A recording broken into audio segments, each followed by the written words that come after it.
o morro, esse morro aqui atrás, aqui, não existe na Bahia, tá? Não existe. Ele é o Morro Pedra Branca, que o Meirelles, isso já é comprovado em outros estudos, via de Florianópolis a Pedra Branca da ilha. Então, Patrícia, tem uma adaptação aí também catarinense da leitura da tela, interessantíssimo. E são as curiosidades da criação. São as curiosidades da criação, que a gente vai falar de um processo criativo, para eles também se colocarem na posição de autores e dizer, eu sou defensora, muito defensora do processo de releitura de documentos, reescritura, para eles darem um movimento de autoria com um lastro em algum documento anterior, né? Para ter essa referência e fazer esse movimento de autoria. E aí, essas vergonhas, né, que a gente falou, né, dos indígenas brasileiros. A ampliação, né, que vou partir lá dessa, é que eu trago para a gente continuar esse processo de releitura, a obra do Glauco, né, do Glauco Rodrigues, que vai já ter uma primeira missa, todos eles são nomeados primeira missa, interessantíssimo, né? Será que é plágio de título, né? Na academia a gente vai ficar, ai, plagiaram o título. Não, mas é importantíssimo repetir títulos, exatamente para a gente fazer esse acompanhamento de releitura. Daí eu sou super defensora de repetir títulos, porque é muito difícil fazer o movimento de pesquisa sem ter uma referência para a pesquisa. Então, o meu processo no Google foi releitura, primeira missa no Brasil. E aí daí chego ao Glauco, a uma pintura feita em 1980, onde o indígena faz parte, vendo esse pintor, já o vê de frente. Eles também estão com as vergonhas, né, bem comportadas aí, todos estão bem comportados em todas as telas, as vergonhas não aparecem, a gente continua sendo muito censurador de vergonhas, tá? Nós, como leitores, somos muito censuradores de vergonhas, porque, com certeza, até na pintura, ó, ele censurou, até para se pensar no museu, né, que é um lugar super, super democrático em tese, as vergonhas também estão censuradas. O indígena também está de frente, nós temos negros nessa tela, que foge completamente, no Brasil ainda não haviam negros, né, no sentido da escravidão, não tinha começado esse processo de trazer os africanos, também não se tem registro dos portugueses terem incorporados, né, então já traz novos personagens, novos sujeitos a essa cena, que tem que ser estudado, assim, que não é, assim, em tese, ele não está querendo ser uma leitura fidedigna da carta. Por sua vez, Vitor Meirelles quer. Ele quer parecer uma leitura fidedigna, né? Tipo, eu estou registrando aquele fato da época.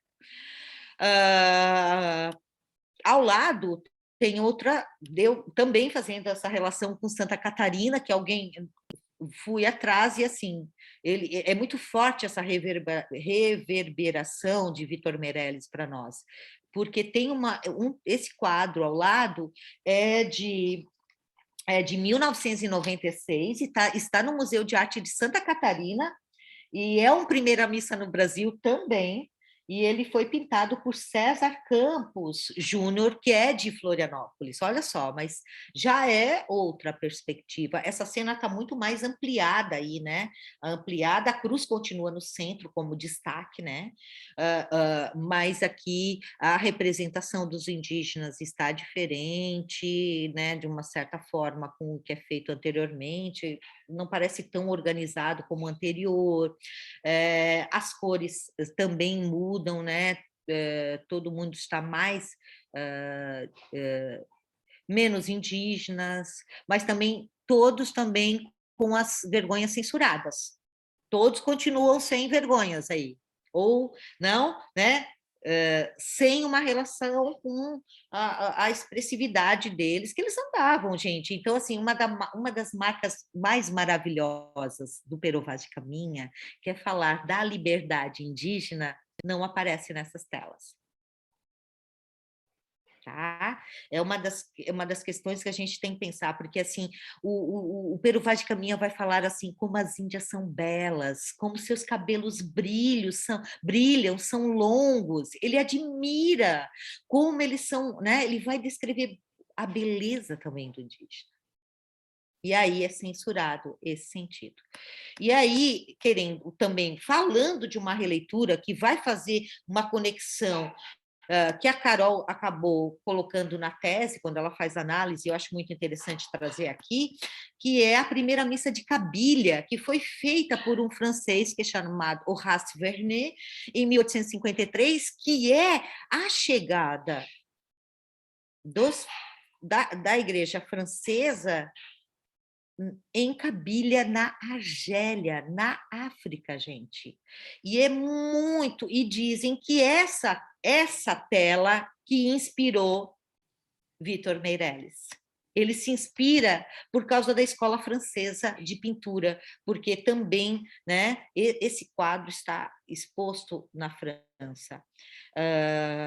E é um registro na África. Atualizando na Argélia hoje, nós temos 99% de religião muçulmana, eu vendo pela Wikipédia, tá, gente? Estou numa pesquisa bem básica, mas e 1% de catolicismo. Então, assim, ó, vejam a resistência que eles tinham para hoje, né, nessa atualidade, o que enfrenta a Igreja Católica, mas que ganhou essa representação.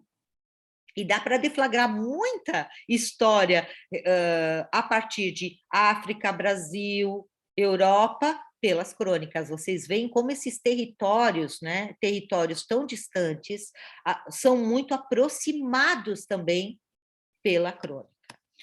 E aí, finalizando, né, nós, a partir das discussões que nós fizemos, eu acho que implementando essas leituras de imagem, a discussão pode ser muito ampliada, pode ser muito mais instigante para eles também usarem outras formas de representação, né, gente? Faça uma charge, faça um roteiro, registre em imagem, sabe? Faça uma escultura. Eu deixaria eles livres para pensarem. Podem pensar como é que vocês querem fazer com bolinha de papel crepom, como nas aulas de educação artística, lembrem lá da infância que a gente fazia bolinha de papel crepom e várias cores e fazia painel. Façam como quiserem, sabe? A arte é de vocês, como vocês quiserem. Então, de fazer isso também, né? Então, esses textos produzidos, né, nós vimos que a produção escrita, tanto a gente fez por questionário, fiz questionário com eles sobre eles fizeram redações, né, no final sobre o que eles fariam sobre público e privado nas suas vidas, né, e eles registraram isso. Eu falei, ó, está livre, mas se vocês quiserem fazer em forma de crônica, é o gênero que privilegiado para vocês usarem, né? E eles escreveram, eles registraram o vivido, eles se projetaram nessa posição de aluno, mas também de autor, eu percebi isso nessas produções que eles realizaram. E a crônica em imagem permite uma outra forma de escrita, né? Eu não trouxe a citação da professora Tânia Clemente, mas a Tânia Clemente, em análise do discurso, ela vai dizer que a imagem é um texto, mas expresso de outra maneira que a escrita.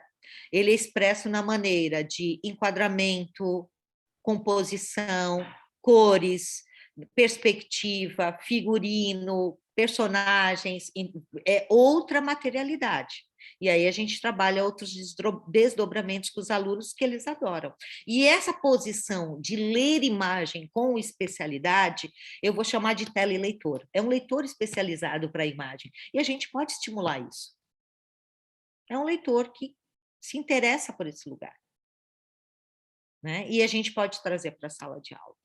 Então, nós entendemos que a MRD é necessário para o processo de trabalho contínuo, se possível, ao longo de todo o ano, né? Não é um experimento de uma aula só, não pode ser é uma proposta, então tem que ser diluído. Se semestre eu consegui implementar grande parte aqui na disciplina, tá, Patrícia? Os meus alunos pesquisadores foram cobaia, tu também, tá? Tu não tá sabendo, mas aqui foi o MRD aplicada, tá? Desculpa, estou brincando, mas eu tentei aplicar os princípios da MRD na disciplina do PPGCL, tá? E esses encontros, o autor vindo para a sala de aula, relações orais, né?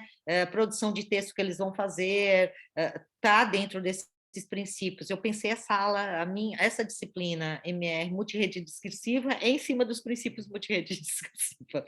E eu acho que eu vou fazer um trabalho pensando nisso, tá? Se os autores me permitirem, né? Então, mas ela funciona, mas eu acho que ela tem que funcionar num planejamento maior, contínuo. E nós vemos que esse aspecto das produções de oficinas, de trabalho, de discussão, eles envolve os alunos, eles se sentem autores, a gente dá liberdade também de eles produzirem de forma individual ou coletiva também é muito boa, que eu percebi, eu fiz essa atividade, vocês querem trabalhar em grupo ou individual? Teve de tudo, porque a gente tem essa formação na sala de aula. E a gente tem que olhar para isso, porque o trabalho coletivo é muito importante também. Um roteiro audiovisual não se faz sozinho.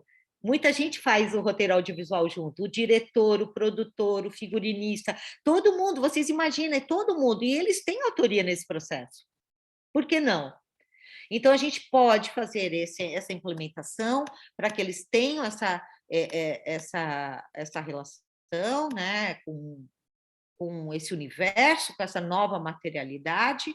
E aí eu trouxe os principais para essa apresentação, né, para Hannah Arendt, o Caminha, né, Lima, o Diário Íntimo do Blog, que também me serviu para entender como é que o Carrasco fez o blog, Orlando Foucault, mais um pouquinho, a Cláudia Pfeiffer também, que serviu muito.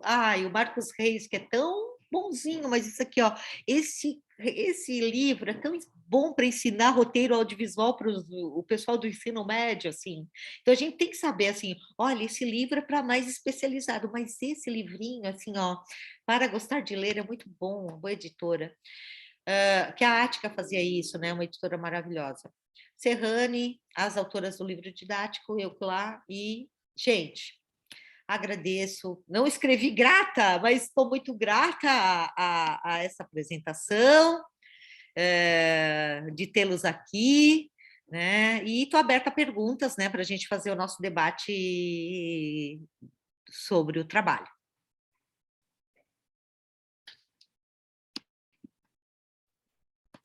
Professora, já que eu não sou da AD, vou te explorar um pouquinho, posso? Primeiramente, Claro. né, parabéns, a apresentação impecável e sempre muito criativa. Eu conheci esse lado criativo da professora Silvânia, por acaso, no Tertúlia, né, que é toda envolvida com imagens. Sempre, né, sempre ligada no 320, não é mais nem 220, é 320 essa mulher. Me chama muita atenção quando a professora fala, se eu não estou enganada, da Tânia, que traz essa questão do texto, que não é só o texto escrito, palavras sobre o papel. Eu passo, acho que seria melhor, né? Uma certa dificuldade pelo novo material que foi adotado aqui na instituição, se vocês, né, perceberem a minha voz, eu estou dentro de uma sala de aula aqui, trancadinho, e a dificuldade da comunidade escolar em entender que o texto não necessariamente precisa ser apenas palavras. Nós trabalhamos oficina de texto e é justamente isso, trazer outros tipos de produções, né? Que seja uma imagem, uma pintura, né? A questão do cinematográfico. Além dessa autora, a professora teria uma outra indicação, até mesmo de uma forma de abordagem, ou, né, porque eu já não tenho mais argumentos para essa comunidade, em tentar desmistificar que texto não é redação apenas, né? Então, trazer isso. Eu preciso me munir, né? Ter mais base para acabar argumentando, bater de frente mesmo com essa comunidade. Uhum. Na questão discursiva, tá, Júlia?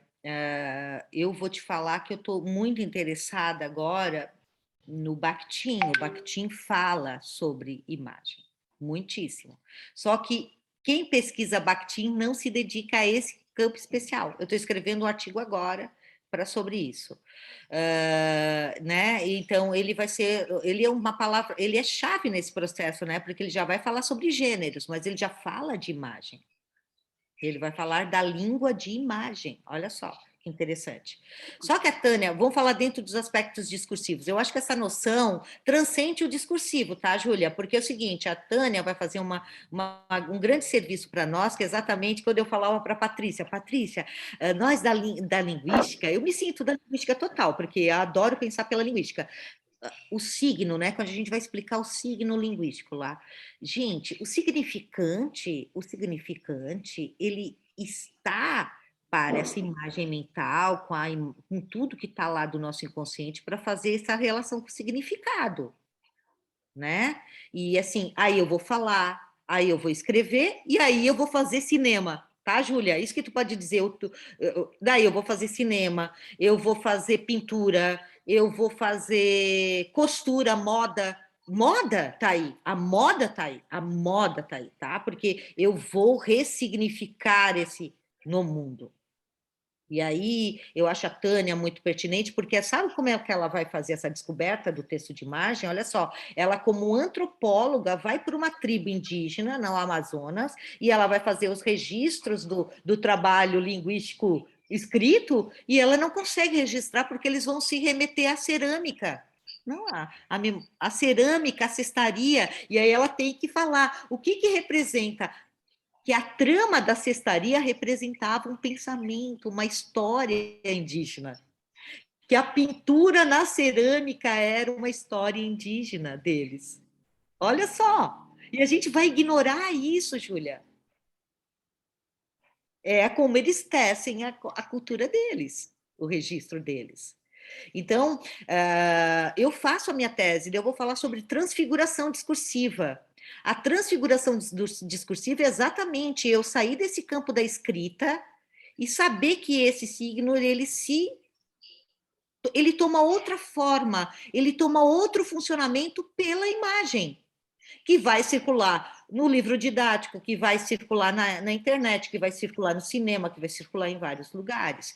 Porque exatamente esse é o meu gesto de autoria. Não vamos dizer que o Vitor Meirelles não foi autor, ele foi super autor. O Glauco é super autor, o Portinari é super autor. O Júnior aqui, né, nosso autor florianopolitano, é super autor, porque é a representação deles sobre aquele documento. É a marca deles que está aí, não é? Tem a questão do autor ali. Não é na sua potência. É todo dele? Mas o Bakhtin vai dizer que nós somos produto desse mundo, né? Que através de gêneros muito anteriores que existiam a nós, né, gente? Sabe?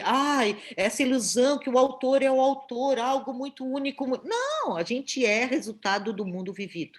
Isso é muito importante também dizer, tá, Júlia? Mas depois eu sistematizo uma forma aí, tá? E se tu quiser, a gente faz uma palestra para os teus professores, para os teus pais, por que não? Vamos fazer uma apresentação para eles, para sensibilizá-los sobre isso, tá? Fico à super à disposição, tá, querida? Já vou buscar lá a sua tese, já vou dar uma olhada, porque é realmente isso. Nós que somos da área temos essa visão, né? Temos essa possibilidade, né? Trazer isso. Mas a partir do momento que estamos dentro de uma sala de aula e pedimos para um aluno que seja montar um avatar, né? Com um figurino que represente eles, ao invés de escrever que vai usar uma calça, enfim, mudar essa forma de representação é uma situação totalmente diferente. Professora, muito obrigada. Imagina, querida, é um prazer tê-la aqui conosco. Mais alguma colocação? Bom dia, prof. Oi, Querida. querida. Apareceu Ah, a Adriana aqui, sim, querida. Seja bem-vinda, minha ah, florzinha. entrei só um pouquinho atrasada, mas acompanhei tudo, maravilhada aqui, né? Então, a crônica aí trazida em imagem, né? Achei fantástico também, prof.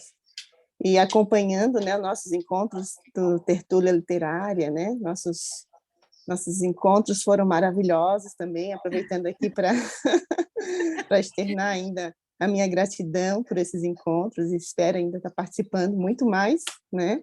E adorei toda a sua explanação, então trouxe ainda mais conhecimento, né, para que a gente possa aplicar isso de fato na sala de aula, né, na formação com os professores.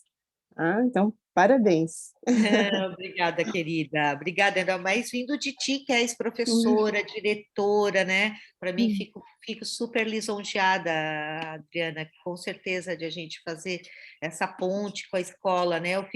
Eu sinceramente adorei minha experiência com o ensino médio, né? Não sei, eles têm uma energia tão boa. Sim, Ai, sim. olha, é assim incrível, né? O que poderia ser para muitos assim, eles são os aborrecentes, não sei. Eu Não.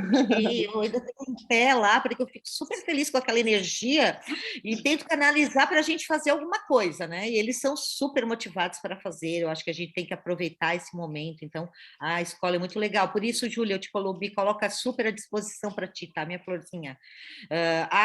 Acredito muito nessa proposta porque eu vi o brilho nos olhos deles. Eu acho que a sala de aula tem que dar um brilho nos olhos da gente, sabe? É muito importante a gente ter esse brilho nos olhos, né? E aí eu fiquei muito chateada, por exemplo, com a tese do Tiago, quando ele vai trazer uma evasão altíssima.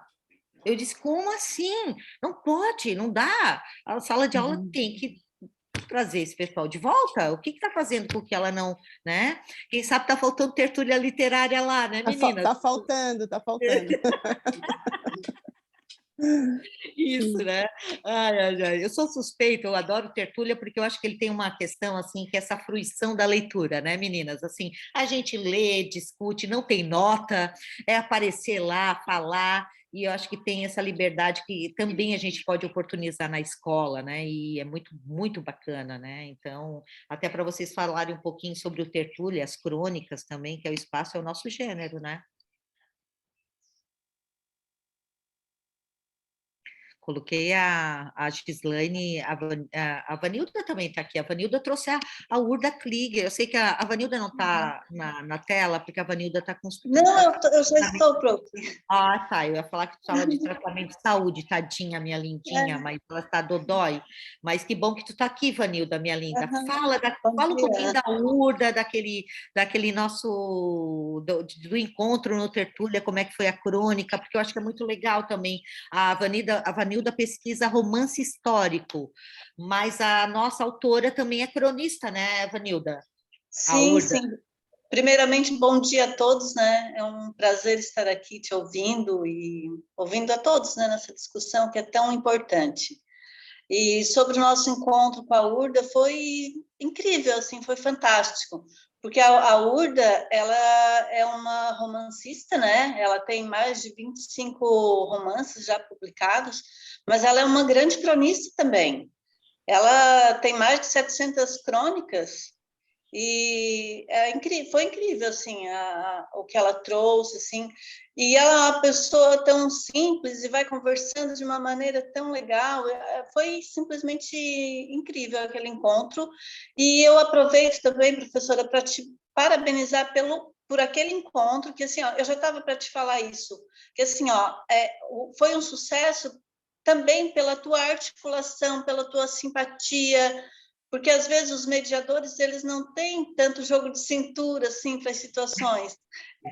E assim, eu já estava para te falar isso. Então, assim, a tua mediação naquele encontro com a Urda também foi muito, muito legal. A tua simpatia, teu jogo de cintura para puxar as questões, para perguntar, para dar espaço para o outro falar, muito, muito legal. E a Urda, assim, ela é uma cronista, assim, incrível e vale a pena as crônicas da Urda. E eu não trouxe, né, desculpa, Vanilda, te interromper, mas é que a Urda tem também adaptação para o cinema, então é famosa Sim, também, né? A Marta sim. Sala, nossa coordenadora, fez uma adaptação de uma das crônicas da Urda e tá no Rio de Janeiro bombando também, sabe? Então, Uhum. assim, né, eu acho que tem isso, né, Linda, que a gente pode lembrar dessas Também. releituras, né? E a Vanilda foi avaliada a tese pela Patrícia. Olha só, se encontram aqui essas duas Pois é, lindas, né? queridas, né? Então, que é um prazer, nossa avaliadora bonita. E a gente estava falando da autora, né, Patrícia, que a Urda estava. A Patrícia, não, eu não conheço. Eu disse, Patrícia, necessariamente, talvez não conheça a obra, mas, assim, a tua contribuição como leitora, né, especialista na área de gênero, entendendo essas questões, para nós é extremamente importante. Foi muito maravilhosa a tua leitura, né, Patrícia, sobre o trabalho, e agora a gente está falando da Urda, que a gente trouxe para o encontro do Tertúlia. Ela veio, né, só que dela falou sobre crônicas, mas também falou de Verde Vale, dos Tempos das Tangerinas, que é o recorte do trabalho da Vanilda. E foi uma noite linda, né, Vanilda? Que coisa boa, como eu te agradeço, porque que pessoa Foi. fantástica é a autora, né? Foi muito legal, foi. Ela é maravilhosa. Por isso que eu acabo, às vezes, até me excedendo na tese Isso. com tantos elogios. Não, a Vanilda enche de adjetivo, né? Ela é linda, maravilhosa, fantástica, querida, tal, tal. Eu falo, pelo amor de Deus, né, Vanilda? Tudo bem, dá um elogio, mas não precisa assim, né? Tenta um distanciamento mínimo.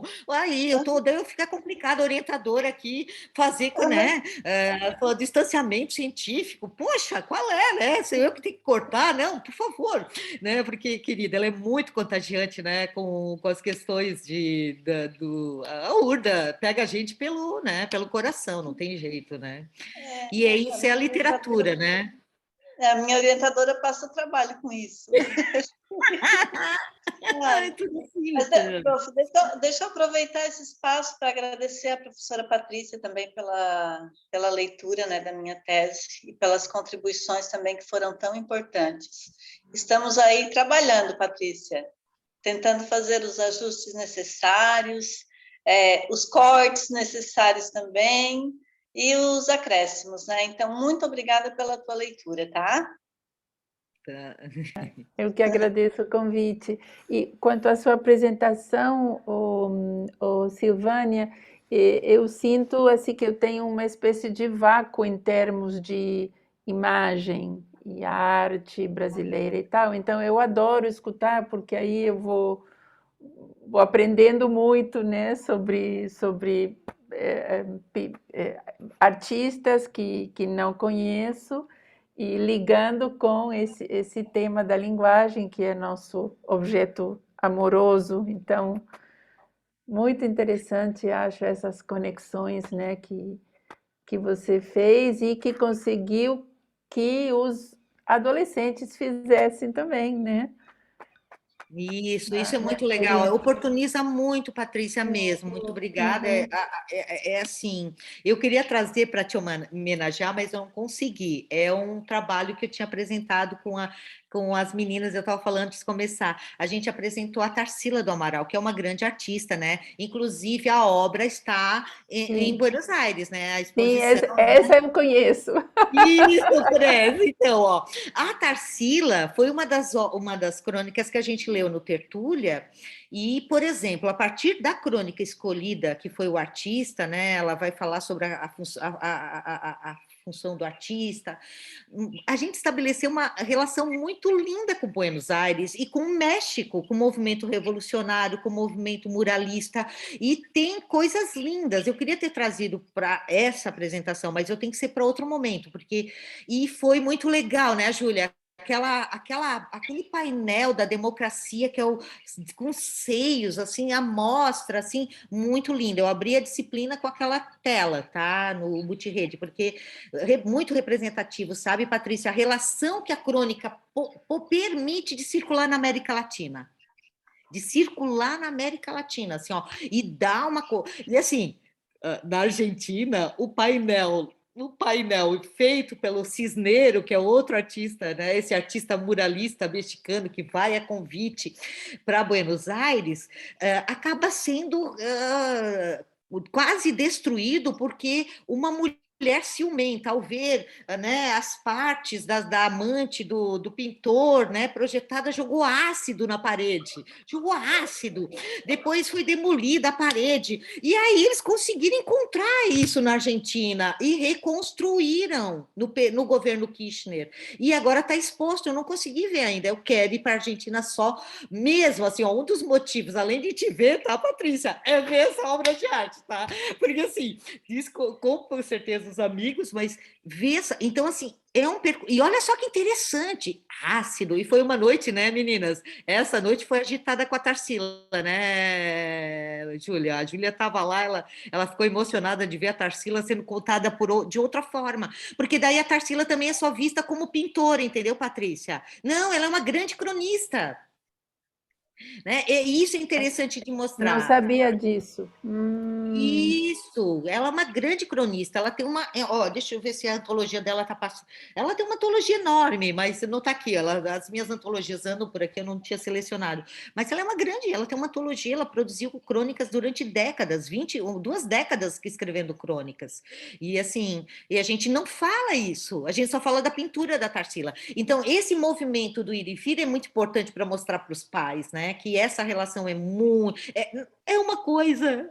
Sim, assim, ó, juntinha e muito importante para eles, né? Muito importante. Com certeza vai estudar língua, vai estudar. Eu estudei os provérbios com eles, né? O aqui, o ali, o que é o deítico, né?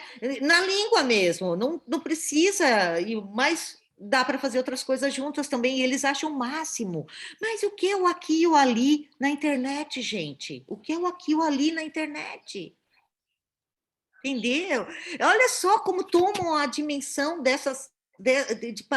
Ai, que termo singelo, que ingênuo, que. Não, é uma dimensão enorme. E a gente discutia isso, né? E eles, isso é a língua. Não é uma partícula lá que foi sistematizada lá. Isso é feito para estudar, eu falo para eles, faz parte, é legal, isso realmente, mas ela está na vida de vocês, né? E onde está esse aqui e ali? Quem que eu sou nesse aqui e ali? A gente traz essas categorias de língua para poder fazer isso, sabe, Júlia? Eu acho que dá para fazer sim, minha linda. E a Tânia Clemente vem para a banca do Ricardo, que ingressou há pouco, né? O Ricardo aqui conosco também, que pesquisa, e aí eu e o Ricardo a gente se delicia, porque a gente pesquisa, né, texto de imagem. eu realizo com cada um de vocês um grande desejo de pesquisa, com certeza. Com o Ricardo é pensar em imagem mesmo, né? A gente está lá. O Israel, né, que a gente também, teoria da conspiração, muito bom, nosso teórico da conspiração está conosco. O Alex, que agora entrou, está na sala, obrigada, Alex, falando também sobre o Tribunal do Júri, sabe, Patrícia? Nós temos um pesquisador do Tribunal de Júri aqui também como gênero. Ele está pensando, é um gênero? Que gênero? Como é que funciona? Que é muito interessante com o direito. Então, a questão de língua está para outras materialidades e está para todas as áreas de conhecimento. Isso eu sou super Penny Cook, né? O Penny Cook, que é um australiano, autor de muitos livros de linguística aplicada, né, Patrícia? Ele vai dizer assim: a língua está na aula de física, de química, de matemática, de tudo. Então a gente tem que estar lá. Como é que a gente entra? Por essas diferentes materialidades. Né? Eu acho que esse é o grande pensar, eu acho que nesse sentido, né? Alguma colocação, porque aí a gente vai fazer uma manhã mais curtinha mesmo, é uma apresentação. Todo Professora, mundo muito curioso, pode professora, falar. Fala, minha eu queria te parabenizar pela escolha do tema, porque conseguir trabalhar um tema que é tão importante, né, público e o privado, na atualidade, ela é simplesmente fundamental. É preciso falar e abordar essas questões. E aí tu consegues fazer isso por meio da crônica, por meio da crônica do Pero Vaz de Caminha, né? que é uma crônica antiga, com uma crônica atual. E o gênero crônica contempla literatura, jornalismo, atualidades, história, isso. Então, assim, ó, consegui fazer esse trabalho, unindo crônicas que têm um distanciamento tão grande no tempo cronológico, e ainda abordar essas questões de público e privado foi simplesmente genial. E, realmente, público e privado, hoje em dia, a gente tem uma certa dificuldade, e principalmente os adolescentes,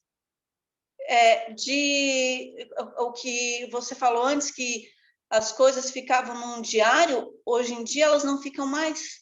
Elas estão nas redes, elas estão nos blogs, elas estão aí, né, ocupando esse espaço público.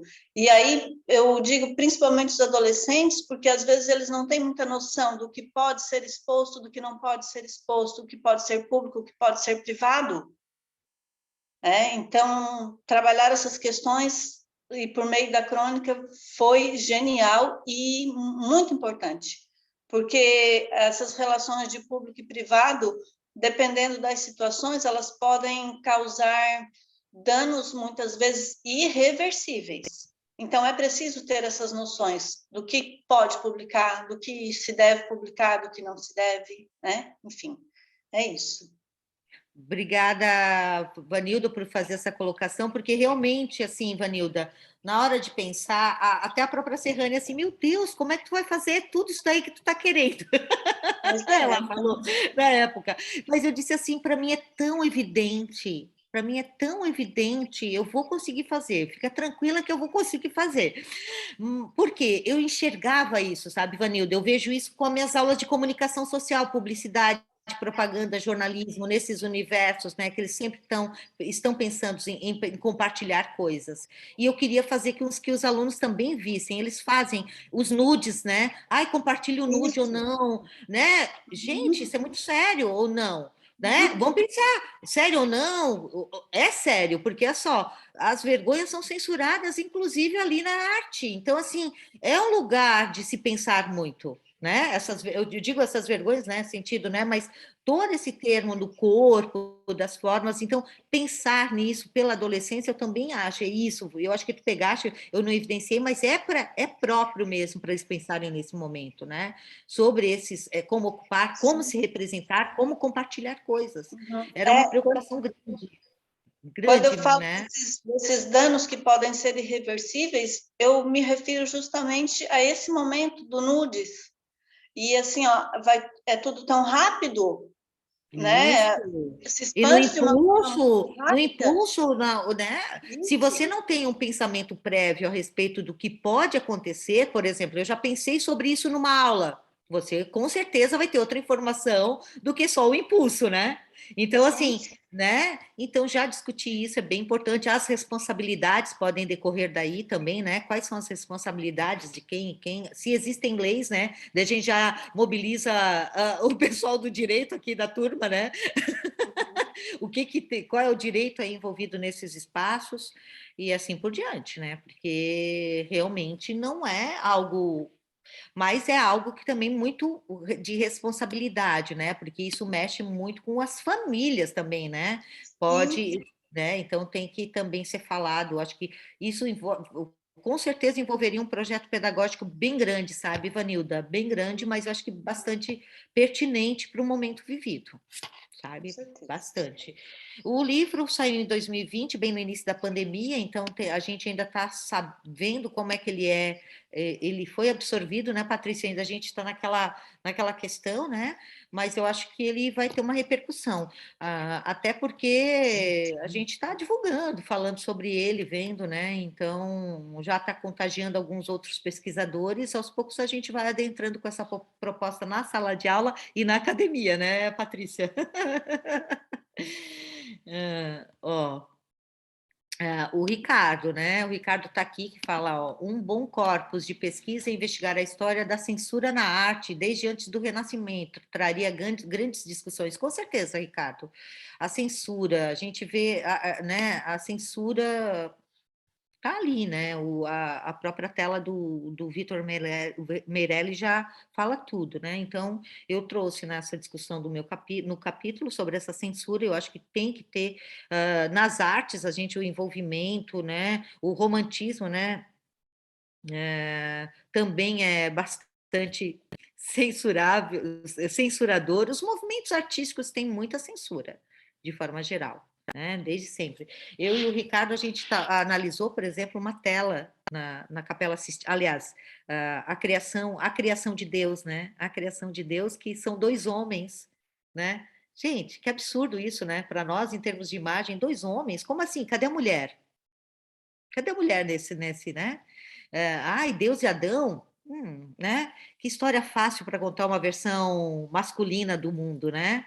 Então, assim, dá para se discutir muitas questões nas questões de imagem, né? Eu gosto muito dessa área. Fazer roteiro, Júlia, todas essas questões, né? Dá para fazer muita, muita coisa com os alunos em sala de aula, explicar para os pais que é possível, né? Fazer a imagem como texto. Depois eu também vou te trazer as bibliografias. E aí, gente? Cessamos os comentários? Eu gostaria só de fazer uma breve colocaçãozinha e uma perguntinha sobre algo que eu fiquei bastante curioso. Na verdade, o que eu vou dizer vai ao encontro do que a professora Patrícia disse, que o que move, né, o pesquisador é sempre um desconforto, uma dor, mas que ao mesmo tempo tem um amor e uma paixão, né? Então a gente tem um sujeito pesquisador aí dividido e a gente consegue ver esse amor, essa paixão, essa empolgação na fala da professora, né? Como a gente viu hoje, né? E isso para a gente é muito cativante, né? E em relação a essa experiência que tu tivesse na sala de aula, eu acredito que com essa tua forma, esse teu jeito, tu conseguiu cativar os teus estudantes, independentemente do gênero que tu fosse trabalhar com eles, né? Tu escolhesse crônica, mas eu acredito que se tu tivesse trabalhado um outro gênero dentro dessa proposta, também ia, né, enredar esses estudantes. Então, a minha pergunta, né, é em relação às emoções, aos sentimentos, né, que a professora comentou que sentiu, que viu neles, né, um brilho no olhar. Eu gostaria de saber se a professora lembra qual foi o momento ou em quais momentos que a professora pôde sentir esse maior brilho no olhar dos estudantes, né, durante essa intervenção pedagógica. Querido Tiago, obrigada. Ele me emociona, né? Eu quase choro, né? Quando eu ouço esses depoimentos lindos de vocês, né? Obrigada. O Tiago, assim, que questão que eu não coloquei esse brilho no olhar no texto, né? Que pena, né? Mas assim, que foi um ponto alto assim da questão subjetiva de ver a sala de aula. Eu acho que quando a gente dá a voz para eles primeiro, né? Falem sobre. Gente, eles ficam felizes de falar, de discutir, de se posicionar como leitores daquela obra, de analistas da obra, né? E eu falava assim, não, eu não quero saber se vocês estão errados ou certo, não é isso mesmo, tá, gente? Eu quero saber o que vocês entenderam. Se não tá assim, a gente discute de novo, né? Se tá meio assim. E aí eu senti o brilho no olhar aí, senti no brilho do olhar quando falei dessas questões assim misteriosas, né? Vocês imaginem lá em 1500, né? Esse mar revolto, e aí tipo o Caminha não chega, né? Eu conto para eles, não está no texto, não chega até a Índia, né? Cadê? Como é que foi parar esse documento? Onde foi? Foi com quem, na mão de quem, em qual nau? Dá para pensar muita coisa, né, Tiago? Só sei que o documento chega a Torre do Tombo. Então, era um brilho deles e curiosidade. Eles viram que aquele registro gelado, talvez, né, aquele registro distante, tem muito a ver com eles, é curiosidade. O sujeito é curioso. Eu falava, vamos soltar essa curiosidade. E aí eles brilharam quando eles puderam discutir também eles brilharam e discutiram mesmo, né? Porque propuseram temas e a gente teve que definir um para não dar muita, né? A gente colocar para o foco da pesquisa, né? Direcionar uma questão. 3 temas, discutiram, defenderam, e era aquela questão assim, né? Coloquei em votação, democracia, vamos votar, né? Quase empate, depois, né? Se convencer, fiz uma mistura, eu disse, vocês topam de a gente misturar assim, a gente fazer uma mistura desses títulos e chegar a alguma conclusão aí? E a gente mexeu, chegamos à conclusão. Então, felicidade, eles colaboraram em produzir a sala de aula também. Eles são autores na sala de aula. Essa oficina faz eles serem autores também do método pedagógico. Tá, Tiago? Então, é importante envolver o aluno, de ele propor, ele falar, ele dizer. É como vocês, professora, por que um artigo de novo? Eu estou cheia de trabalho na outra disciplina. Vocês já falaram isso para mim, já. Ou a gente faz uns ajustes, ou eu converto em alguma coisa, ou a gente... Porque tem que ouvir, a gente não pode ser um professor não pode ser um sem escuta. Eu acho que a escuta é uma grande coisa, né? E a escuta vem do ouvido e vem de uma escuta do olhar, né? Do olhar. Vem uma escuta do olhar, que é essa observação, né? Eu digo escuta, né? Mas essa observação, assim, de ver, né? Porque, meu Deus, eu não ia conseguir fazer experiência, eu não dou aula para adolescentes, propriamente dito, do ensino médio. Eu fui lá como intrusa, né? Eu fui lá e eu pensei, meu Deus, eu posso me dar muito mal com essa turma, muitíssimo. Não, a possibilidade do erro era imensa, contraturno, liberdade, poderiam estar ou não estar na sala de aula. Eu estava frita, então eu tive que ser muito sedutora nessa questão de contar história, virar do avesso, sabe? Mas eles gostam de contar história e escutar histórias também.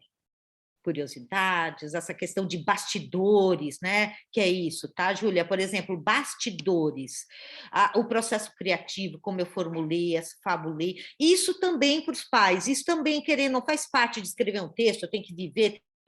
E a gente vive de N formas, né? A gente vive lendo né, romance, por quadrinhos, por cinema, né? Os pais têm que estar sensíveis, são sensíveis a isso. Desculpa, se eles forem ler o Machado de Assis nu e cru, como era Machado de Assis, eles vão abandonar a leitura, desculpa, né? Porque tem que ter toda uma inserção, tal, de trabalho, né? Que a gente... É o trabalho pedagógico, é a mediação do professor, né? E aí, por isso, sabe, Tiago, o brilho dos olhos surgiu de trazê-los como autores. Eu pensei o tempo todo, eles têm que ser autores, de alguma forma ou de outra. E foi com essa postura de autorizar a autoria, eu acho que me deixou aberta a ver esse brilho no olhar, tá, querido? Professora, eu acho assim, ela já amava aquilo. Então, eu acho que o professor, primeiro, ele precisa realmente amar o que vai fazer, amar a pesquisa, né? Para chegar aos alunos seduzindo, né? Eu acho que tem essa preparação realmente primeira do professor, né? Principalmente aí para os adolescentes, muitas vezes que se mostram resistentes a algumas posturas, justamente isso, né? Vai desconstruindo, vai fazendo com eles. Mas a professora, com certeza, Tiago, qualquer gênero, ela... Vocês são muito suspeitos, tá? Mas muito obrigada, porque assim, e os gêneros, isso, essa teoria do Bakhtin é muito maravilhosa, né? E não é a prof. A prof se apropriou de uma teoria que eu acho muito válida. Eu me apropriei dessa teoria, eu tento viver de uma certa maneira essa teoria que é o diálogo para nós é precioso, o diálogo nos constitui.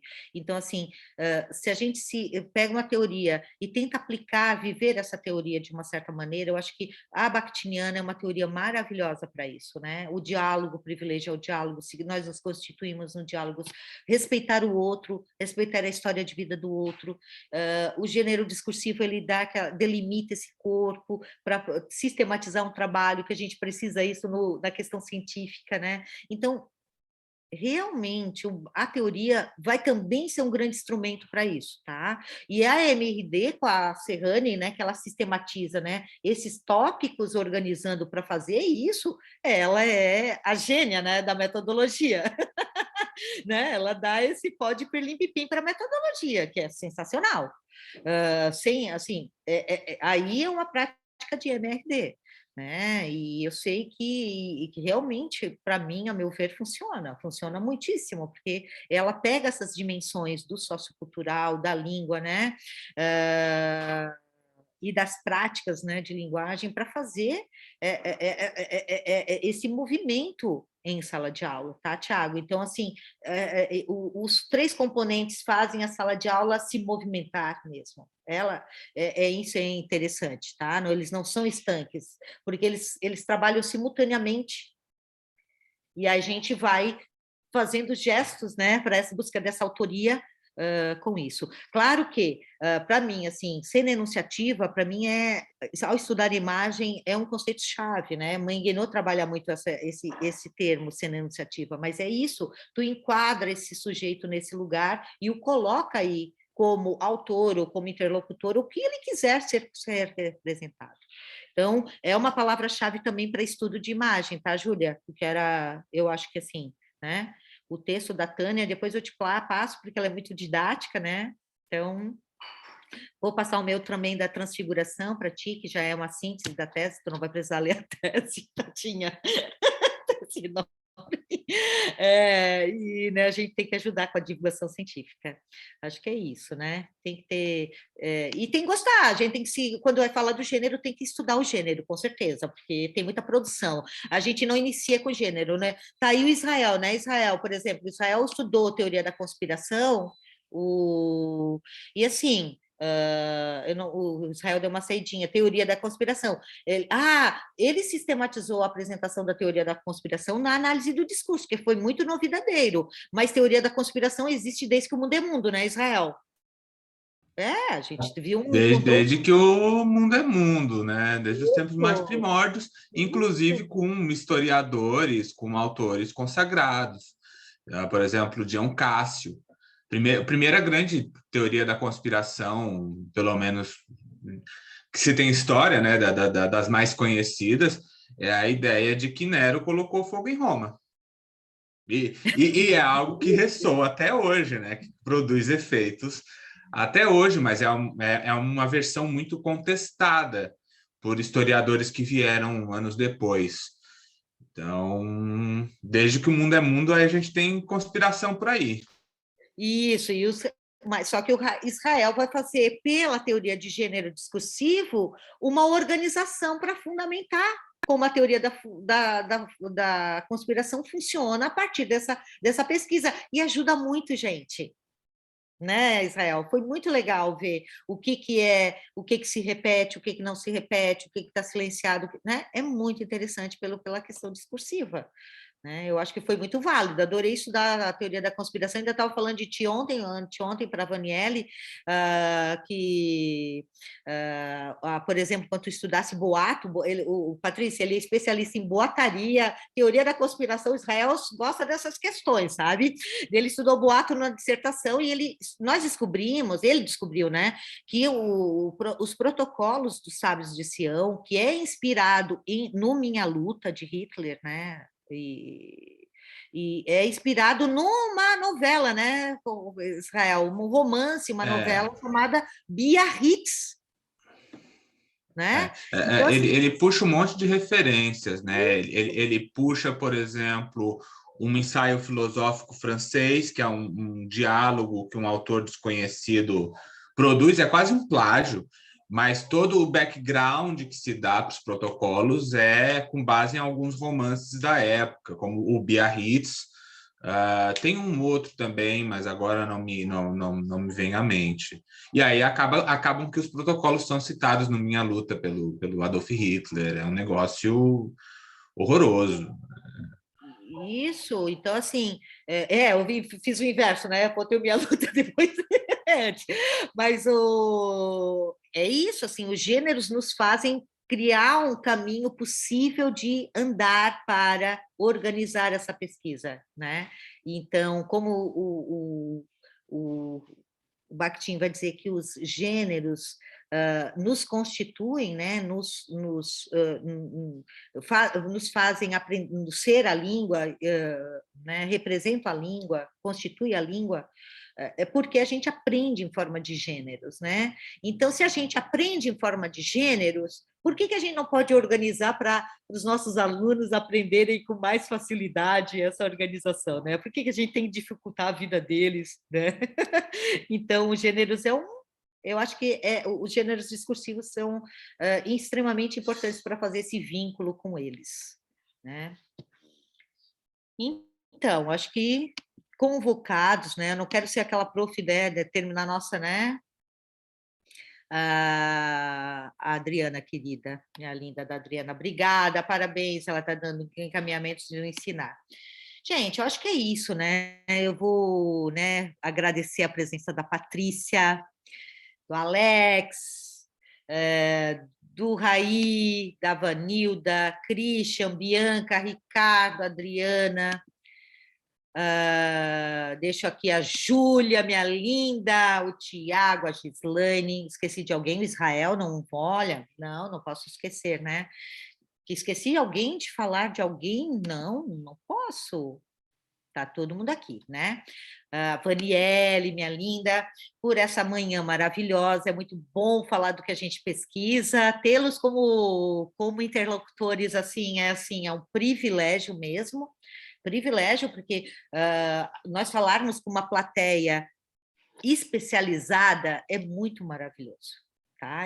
Isso para o pesquisador, sem dúvida, uma plateia qualificada para poder fazer uma discussão a partir dos princípios que a gente trabalha é maravilhoso. Claro que ter uma plateia de multidão deve ser sensacional para o artista que canta no palco, se apresenta, né? Lindo. Mas para o pesquisador ter esses grupos de interlocução realmente é um privilégio. Então, eu queria agradecer, Patrícia, minha linda, minha companheira de luta no MRD, né? Muito, muito obrigada mesmo. Quer falar alguma coisinha, dar um tchauzinho? Porque hoje é o nosso último dia para dar beijinho para todo mundo. Não, então é muito bom e gostoso conhecer as pessoas que trabalham contigo. Eu agradeço o convite, essa intimidade também. Ai, querida, obrigada, minha linda. Eu te agradeço muitíssimo, Patrícia. Se tu quiseres sair, fica à vontade. Eu também falo aos convidados, fiquem à vontade, porque eu vou falar um pouquinho com os meus alunos agora sobre o desdobramento da disciplina. Falar só, né? O fecho pediria para aos não. Tchau a todos, então. Um bom descanso agora em julho e a gente está sempre em contato. Abraço a todos. Um beijo, Tchau. obrigada. Tchau, querida. Tchau. Então, aos convidados, né?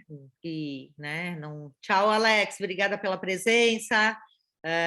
Ficar com o pessoal da turma, que eu só queria fazer os ajustes do fecho, né? Para o nosso encerramento de semestre. Obrigada, Ricardo, pela presença também. Então, acho que, né, finalizamos o nosso semestre. Todo mundo sobreviveu. Todo mundo vai tirar 10. Será? Como é que vai ser isso, hein? Vou interromper a gravação, desculpa.